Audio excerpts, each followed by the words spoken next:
이라는 신문사가 있는데 여기서 이 황당한 우승이라는 제목으로 이 아주 재미있는 기사를 썼습니다. 2017년 2월 5일에 일어났던 일인데 일본의 오카야마현에서 이 마라톤 대회가 열렸는데요. 이 맹꼴찌로 달리던 이 초등학교 3학년 학생이 우승을 했다라는 그런 기사였습니다. 총 263명이 출전한 마라톤 대회였고 성인부터 시작해서 아이까지 전체를 아우르는 대회였는데 어떻게 초등학교 3학년 아이가 우승을 할 수가 있었을까요? 이 마라톤에 천부적인 재능이 있어서 그럴까요? 아니면은 이 태어날 때부터 남다른 능력을 가지고 있어서 그랬을까요? 어느 경우도 아니었습니다. 그 신문의 보도에 따르면은 그날 날씨가 너무나도 나빠서 이 맨 선두에 달리던 사람이 길을 잘못 잡아 엉뚱한 코스로 들어갔는데 따라오는 모든 선수들이 그 사람을 따라가는 바람에 전부 다 실패한 것이지요. 여러분, 근데 꼴찌로 달렸던 이 초등학교 3학년 아이는 너무 처지는 바람에 그들을 따라갈 수가 없어가지고 이 마라톤 대회 관계자의 안내를 받으면서 갔기 때문에 이 바른 코스로 달린 것입니다.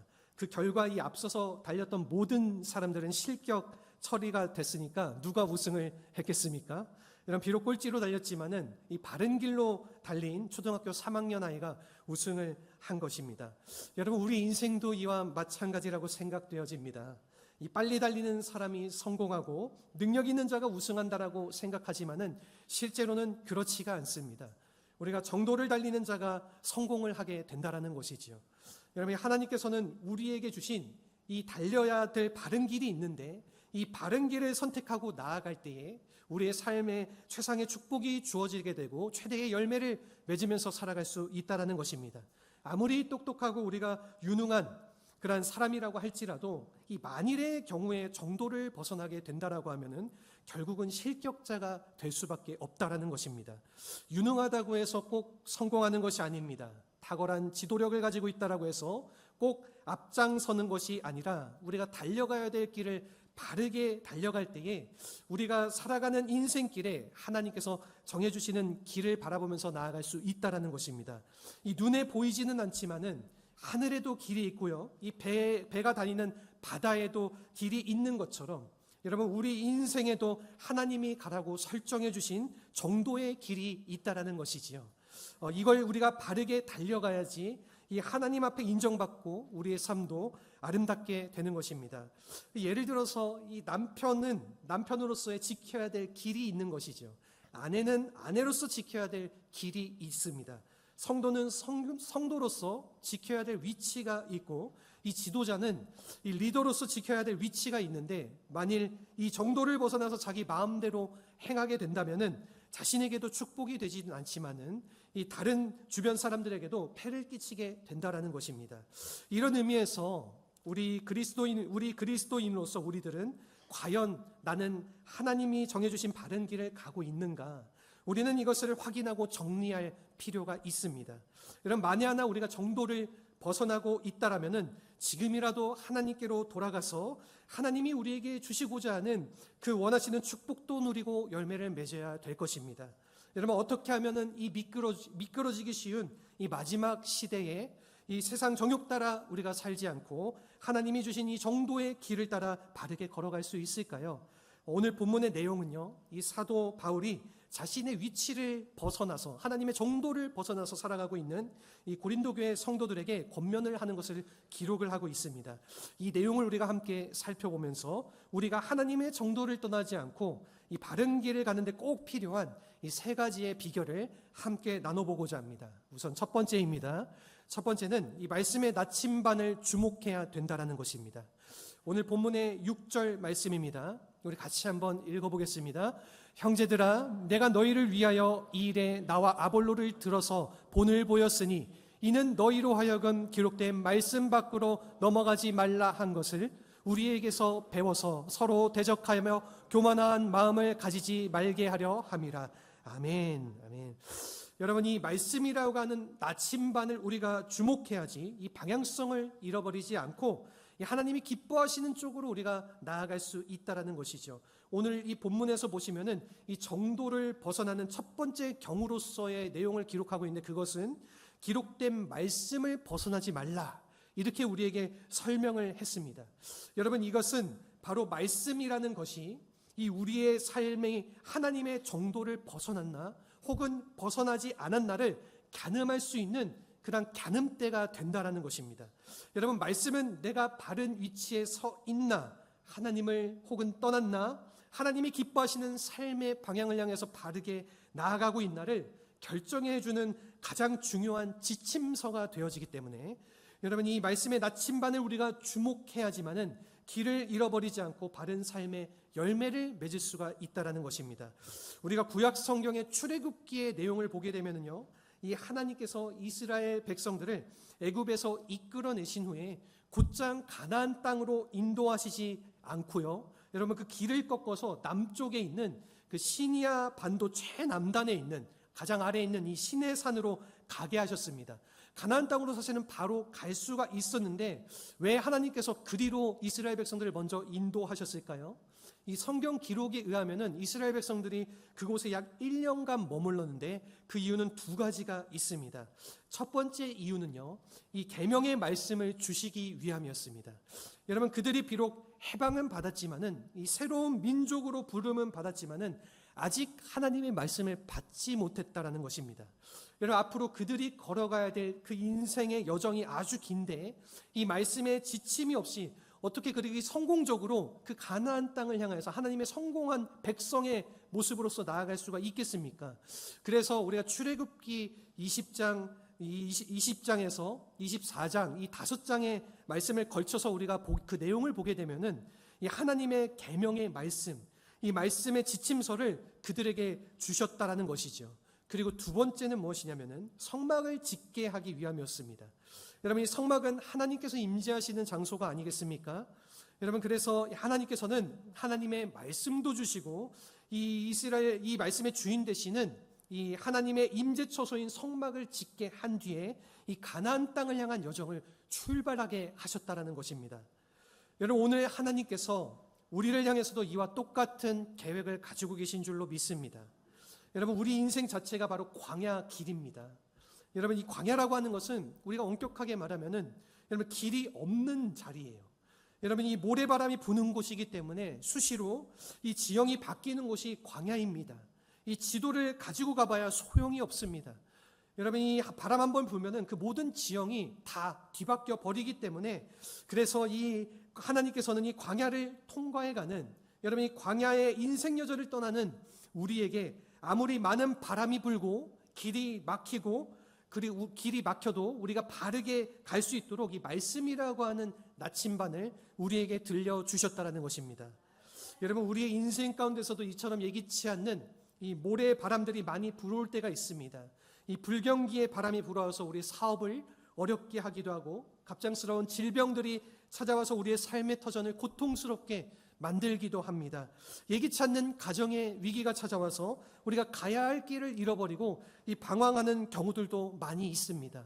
여러분, 이와 같이 예기치 않는 바람이 불 때 그래서 우리가 가야 할 길 자체가 아예 사라져버리고 없어져 버렸을 때에 우리가 주목해야 될 것이 무엇입니까? 여러분, 그것은 환경도 아니고 일어난 사건도 아니고 이 주변의 사람들도 아니고 이 말씀의 나침반을 보아야 된다라는 것입니다.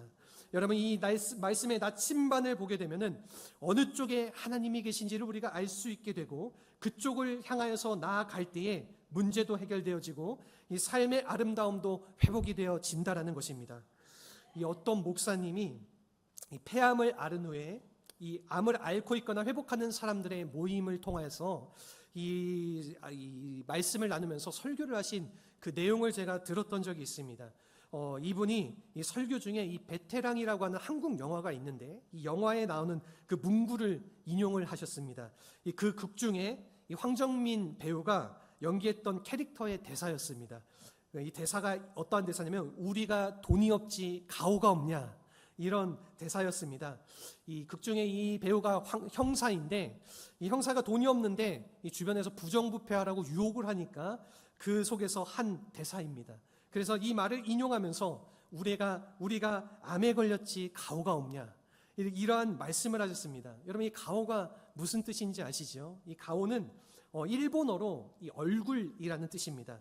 그래서 이 가오가 없다라는 말은요, 이 얼굴이 팔린다 혹은 우리가 쪽팔린다라는 그러한 뜻이죠. 여러분, 이 암에는 걸릴 수 있고 이 암에 또 안 걸릴 수도 있지만은 우리가 믿는 자로서 가오가 있어야 된다. 우리가 약하지만은 우리가 믿을 때에 이 하나님이 이기게 하신다라는 이 믿음의 가오가 있어야지 암을 정복할 수가 있다. 이러한 말씀의 내용이었습니다. 그래서 그분이 우리에게 호소하듯 던지는 그 말씀이 무엇이었냐면은 제발 암을 묵상하지 말고 말씀을 묵상하십시오. 이렇게 전해주셨습니다. 암을 아무리 우리가 묵상한다고 해서 이 암이 떠나가지는 않는다라는 것이죠. 여러분, 우리가 아무리 문제를 씹어도 이 문제는 사라지지가 않는다라는 것입니다. 여러분, 이 말씀을 묵상할 때에 하나님께서 그 말씀을 통해서 길을 열어주시고 이 말씀을 통하여서 하나님의 능력을 부어주셔서 암도 정복하게 하여 주시고 삶도 이기게 하여 주신다라는 그러한 아주 귀한 메시지였습니다. 저는 이 말씀에 참 많이 공감했습니다. 여러분, 이 힘들 때일수록 우리가 말씀으로 돌아와야 될 줄로 믿습니다. 여러분, 우리의 삶이 혼란할수록 이 말씀이라는 진리를 붙잡고 이 말씀의 나침반을 의지해야지 우리의 경험이나 우리의 감정을 의지하면은 우리가 백전백패할 수밖에 없다라는 것입니다. 이런 면에서 우리의 삶이 힘들고 이 곤란하여서 갈 바를 모를 때에 우리가 첫 번째로 주목해야 될 것이 바로 이 말씀의 나침반이라는 것입니다. 바라고 소망하는 것은 우리 사랑하는 모든 성도님들께서 하나님의 이 진리의 말씀의 나침반을 주목하며 우리의 삶의 길을 그분께 맡기며 살아가시기를 간절히 바라고 축원합니다. 아멘. 두 번째는 무엇이냐면요, 이 마음의 수위를 낮춰야 된다는 것입니다. 오늘 본문에서 6절에서 8절까지의 말씀의 내용인데요, 이 마음이 높은 사람은 이 하나님의 길을 가려고 하지 않습니다. 여러분, 자기의 길이 옳다라고 생각하기 때문에 하나님의 길을 선택하지 않는다라는 것이죠. 우리 이 본문의 내용 같이 한번 읽어보도록 하겠습니다. 6절에서 8절까지 말씀입니다.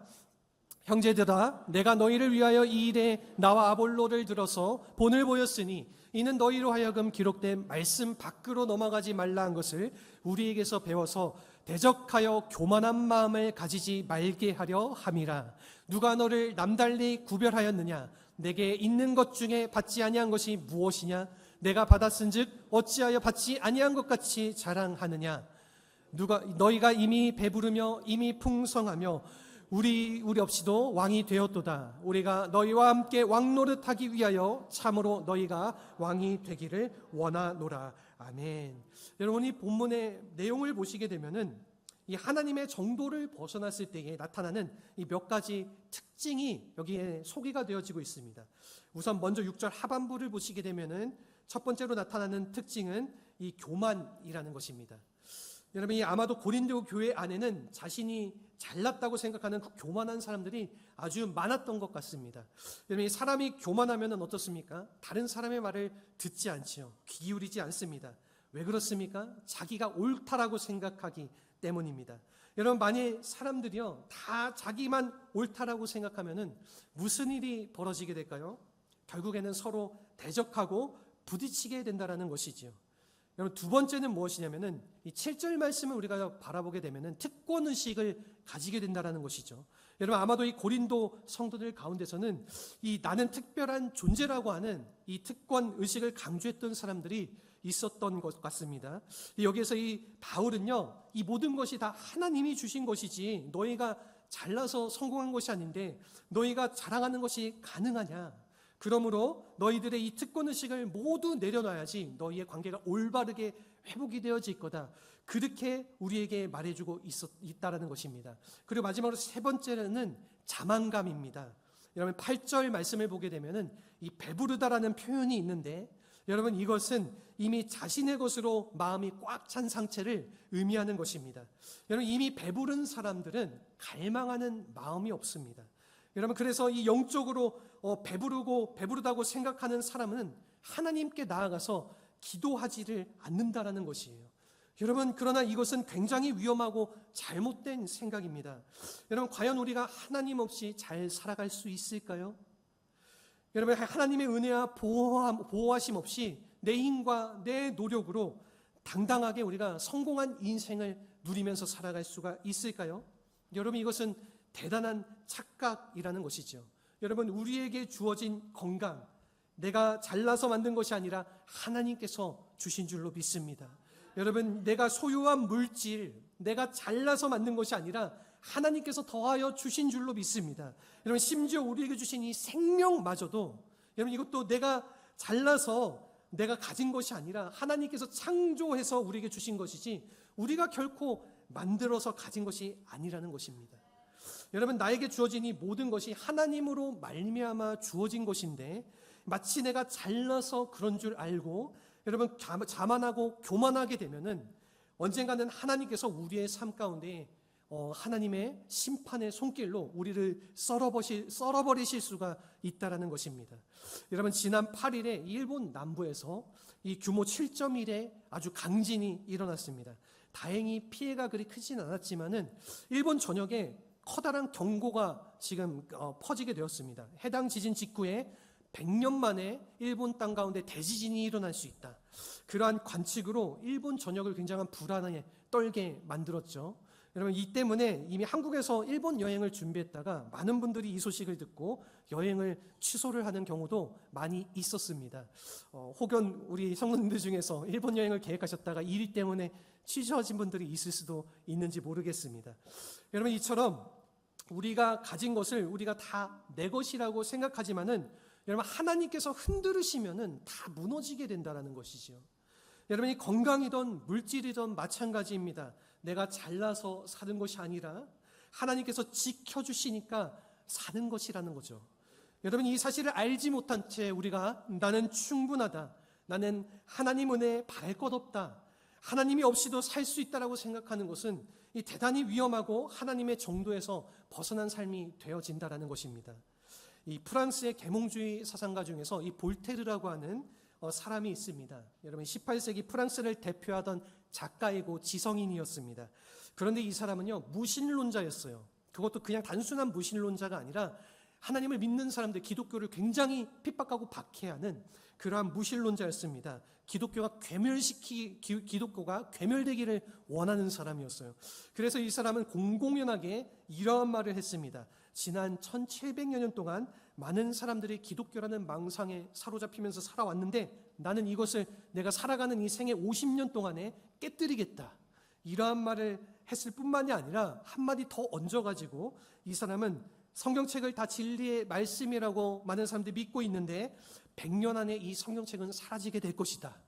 이러한 말을 거리낌 없이 이러한 예언까지 하면서 이 사람은 살아왔습니다. 그야말로 하나님에 대해서 겁없이 함부로 이야기를 한 것이죠. 여러분, 그랬는데 이 볼테르에게도 죽음의 시간이 찾아올까요? 찾아오지 않을까요? 어김없이 찾아오게 되는 것이죠.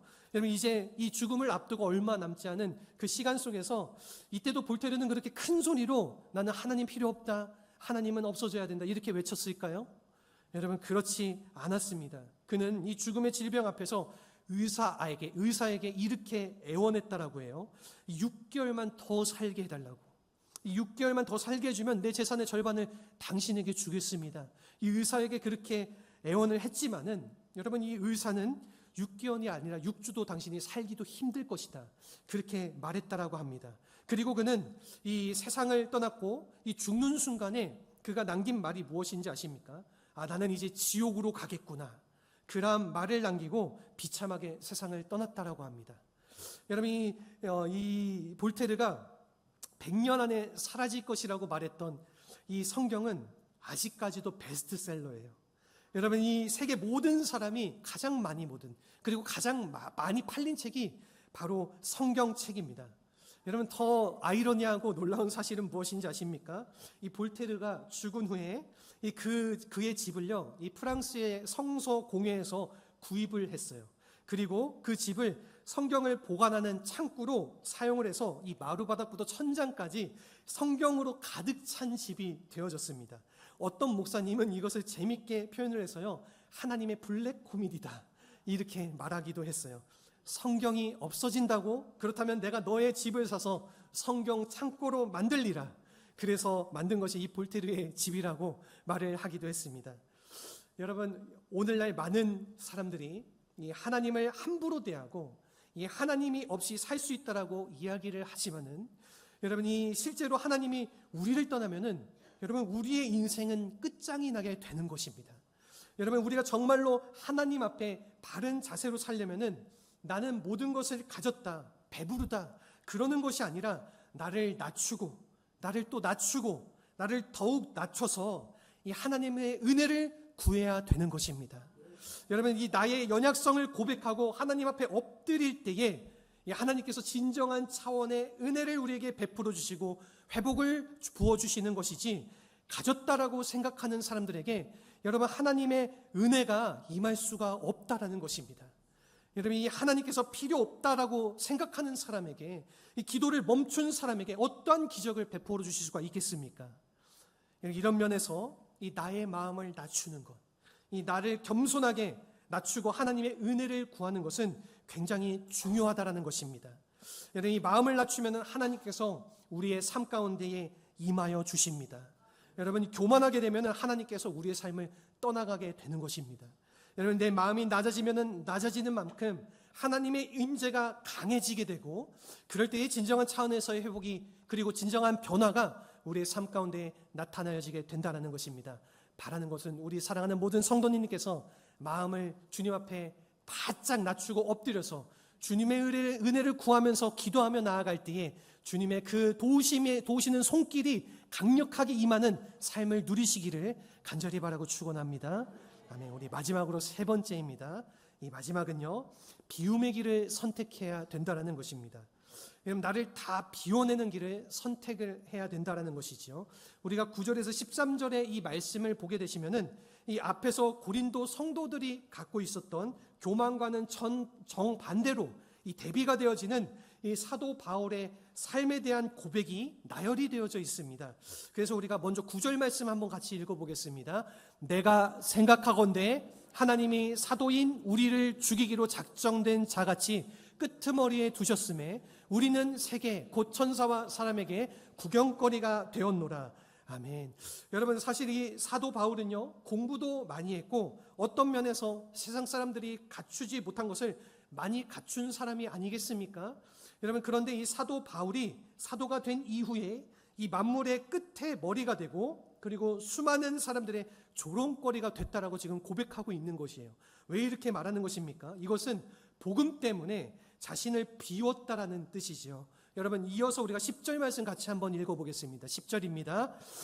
우리는 그리스도 때문에 어리석으나 너희는 그리스도 안에서 지혜롭고 우리는 약하나 너희는 강하고 너희는 존귀하나 우리는 비천하여. 아멘. 너희들은 강하다고 자랑하고 가졌다라고 높다라고 자랑할지 모르겠지만은 나는 이것을 자랑한다라는 뜻입니다. 이 그리스도 때문에 내가 어리석은 자가 되었다라는 것이에요. 여러분 그리스도 때문에 내가 비참한 자가 되었다라는 것입니다. 그리스도 때문에 수많은 사람들에게 조롱받고 이 천시받는 자가 되는 것, 이것이야말로 하나님께서 나에게 주신 복이라고 사도 바울이 지금 고백하고 있다라는 것이죠. 우리 이어서 11절에서 13절 말씀을 연속해서 같이 읽어보도록 하겠습니다.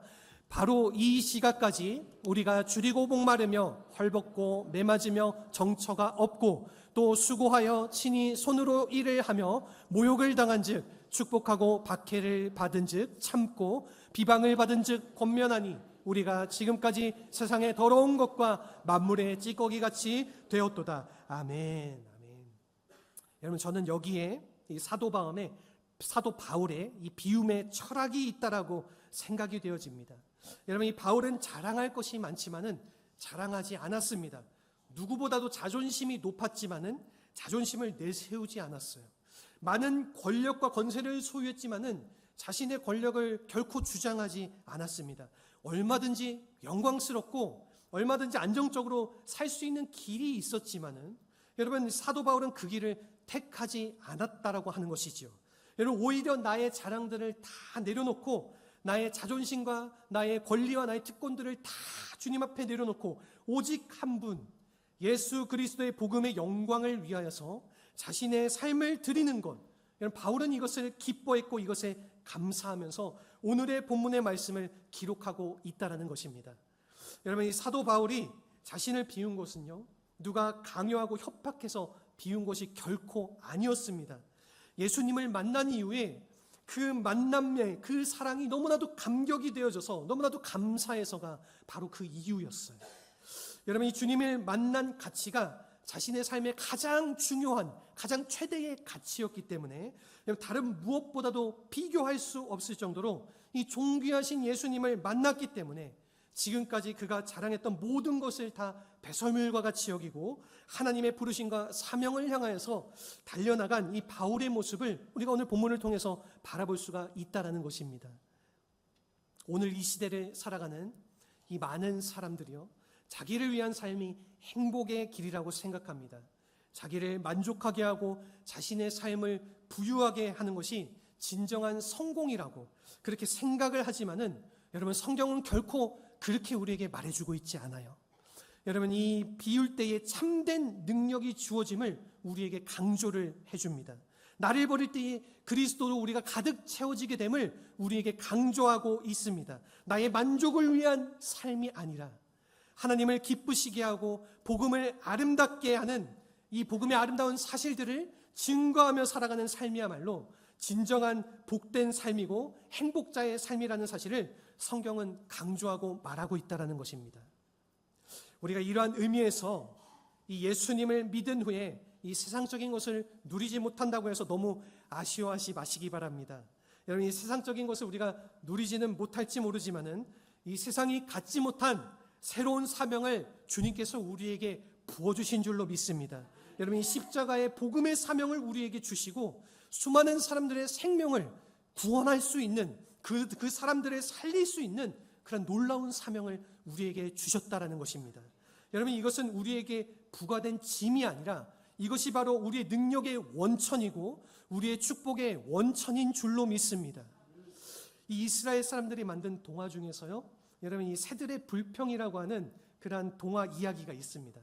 이 창조주 하나님께서 각양각색의 동물들을 만들어서 산으로 들로 바다로 이렇게 다 내려보내는데요, 그 과정 속에서 이 유독 새들만이, 이 새들이 입이 이렇게 뚝 튀어나왔잖아요. 부리가 튀어나오지 않았습니까? 그래서 이 새들이 이 뾰루퉁하게 입이 튀어나와서 불만을 하나님께 말했다라고 합니다. 이 다른 동물들에게는 하나님이 튼튼한 다리를 주셨는데 우리에게는 이 가늘고 약한 다리를 주셔서 왜 이렇게 마음껏 뛰면서 살지 못하게 하셨습니까? 그리고 다른 동물들에게는 주지 않은 이 양 어깨에 아주 두툼한 짐을 우리에게 줘가지고 무겁게 살게 하셨습니까? 이러한 새들의 불평을 들은 하나님께서 빙그레 웃으시면서 이렇게 말씀하셨다라고 합니다. 그래, 너희들이 그 무거운 짐으로 생각하는 그 날개를 한번 활짝 펴보아라.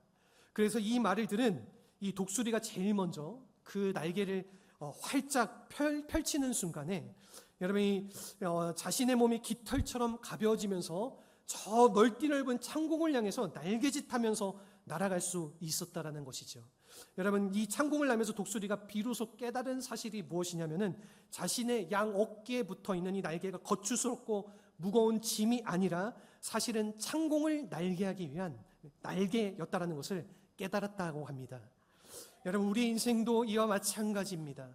여러분, 가끔 하나님께서 거추장스러운 짐으로 우리에게 부과하시는 것들이 있습니다. 사람을 섬기라고, 그리고 가족을 섬기라고, 나는 가고 싶지 않은데 그곳으로 가라고 우리에게 부과하신 사역들이 있어요. 우리는 그것을 짐이라고 생각하지만 여러분, 실제로는 그것이 짐이 아니고 우리로 하여금 더 높이 하늘을 날아가게끔 만드는 이 날개가 되는 것입니다. 여러분, 우리에게 가족들이 있을 것입니다. 사랑해야 될 사람들이 있을 것입니다. 우리가 돕지 않으면 안 되는 우리의 자녀들이나 이웃들이 있을 것입니다. 우리가 그들을 섬기는 것이 짐이 아니라 우리가 그들이 있기 때문에 우리가 날 수 있다라는 것입니다. 여러분, 이런 측면에서 누군가 사랑해야 될 사람이 있다라면은 우리가 그 사실에 감사할 줄 있어야 됩니다. 여러분, 내가 섬겨야 될 누군가가 있다라고 하면은 그 사실을 우리가 주님 앞에 기뻐할 수 있어야 될 줄로 믿습니다. 여러분, 왜냐하면 그들이 있기 때문에 나에게 날 수 있는 이 동력이 생기기 때문입니다. 우리 한번 옆 사람과 한번 이렇게 이야기를 나눠보셨으면 좋겠습니다. 당신 때문에 내가 날 수 있습니다. 이렇게 한번. 우리 성도님들 때문에 제가 날 수 있는 줄로 믿습니다. 여러분, 오늘도 이 세상 사람들은 이 편안하게 사는 것, 자기 만족을 위해서 사는 것이 인생의 가장 큰 목적이라고 생각하지만은 우리 믿는 그리스도인들은 결코 그렇지 않습니다. 여러분, 우리는 하나님이 나를 이 땅에 보내시고 하나님이 이루시기를 원하시는 그 사명을 감당하는 것이 우리의 인생의 참된 행복이고 기쁨이라는 사실을 기억해야 됩니다. 여러분, 오늘날 우리는 이 세상의 길을 택하고 사는지 아니면은 하나님의 길을 택하기를 원하는지, 혹은 나의 만족과 나의 기쁨을 원하기 위한 그 길을 택하는지, 오늘도 이 예수님께서는 우리를 하나님의 길로 돌아오라고 우리를 부르고 계십니다. 여러분, 이 세상 가운데서 서성이면서 이 세상의 쾌락을 향해 나아가면서 하나님도 잊어버리고, 그리고 내 자신의 욕망만을 위하여서 살아가는 우리를 향하여서 하나님께서는 이제는 돌아오라, 하나님의 이 정도로 돌아와서 이 하나님의 바른 길 안에서 너희가 바르게 걸어가라, 우리에게 말씀하고 계십니다. 여러분, 오늘 우리가 이 말씀을 듣고 참으로 내가 달려가야 될 이 바른 길이 이 세상의 길이 아니라 여러분 이 하나님의 길인 사실을 인정하고 하나님께 돌아올 때에 우리가 다시 새롭게 시작할 수가 있고, 우리가 살아가는 남은 이 인생의 길이 가장 값지고 아름다운 열매를 맺는 그러한 축복된 인생을 살아가게 될 줄로 믿습니다. 이러한 인생길을 걸어가고 살아가시는 우리 사랑하는 모든 성도님들이 되시기를 간절히 바라고 축원합니다. 아멘. 우리 이 시간 함께 이 한 가지 찬양을 주님 앞에 고백하면서 우리 기도의 자리로 결단하며 나아가기를 원합니다. 여러분, 오늘 들은 말씀을 생각하면서 우리의 삶은 나의 것이 아니라 주님의 것입니다. 주님의 것이기 때문에 주님께서 원하시는 그 길을 걸어갈 때에 비로소 우리의 삶이 밝게 비춰지는 아버지 이 세상의 빛과 같은 삶을 살아가게 될 줄로 믿습니다. 여러분, 이 고백을 주님께 올려드리면서 이 찬양으로 함께 나아가기 원합니다.